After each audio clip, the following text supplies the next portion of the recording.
Sa unang araw ng pagpasok sa eskwela, ang mga kwento ng kabataan ay naglalarawan ng isang mundo na puno ng kasiyahan, kaalaman at pakikipagsapalaran.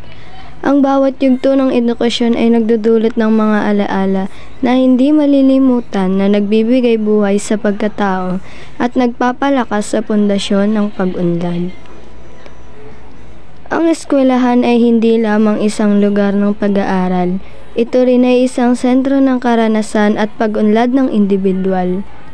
Ang mga alaala ng school ay hindi lamang tungkol sa mga akademikong tagumpay, bagkus tungkol din sa mga kaibigan, guro at mga karanasang nagbubukas sa pintuan ng kaalaman at kasanayan.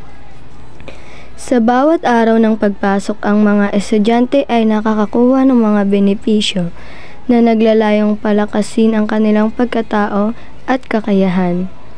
Ang pag-aaral ay natuturo hindi lamang ng mga konsepto sa libro, bagkus ng mga aral na buhay na nagtuturo ng pagiging responsableng mamamayan, pagkakaroon ng disiplina at pagpapahalaga sa pagtulong sa iba. Ang mga proyekto at aktibidad sa eskwela ay nagbibigay daan sa pag-unlad ng mga kasanayan, tulad ng pangangasiwa, pakikipagtulungan at kritikal na pag-iisip. Sa bawat grupo na pinagkakatiwalaan sa paggawa ng proyekto, mga kompetisyon sa eskwela o mga club or organisasyon, ang mga estudyante ay natutong makipag-ugnayan sa iba, pagtanghal ng kanilang kakayahan at magpakita ng liderato.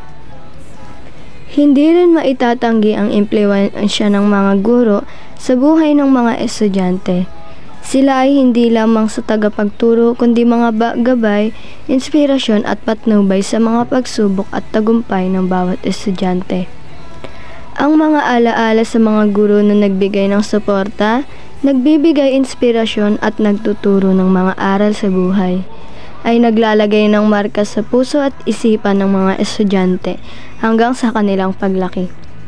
Isa pang mahalagang aspeto ng mga alaala sa school ay ang mga kaibigan at kaklase, mga sandali sa tawanan, pagtulot sa isa't isa at pagpapalakas sa bawat isa. Bumubuo ng mga kaibigang nagiging pamilya sa loob ng silid-aralan. Ang mga kaibigan sa school ay hindi lamang kasama sa pag-aaral, kundi mga kasangga sa buhay na nagbibigay ng suporta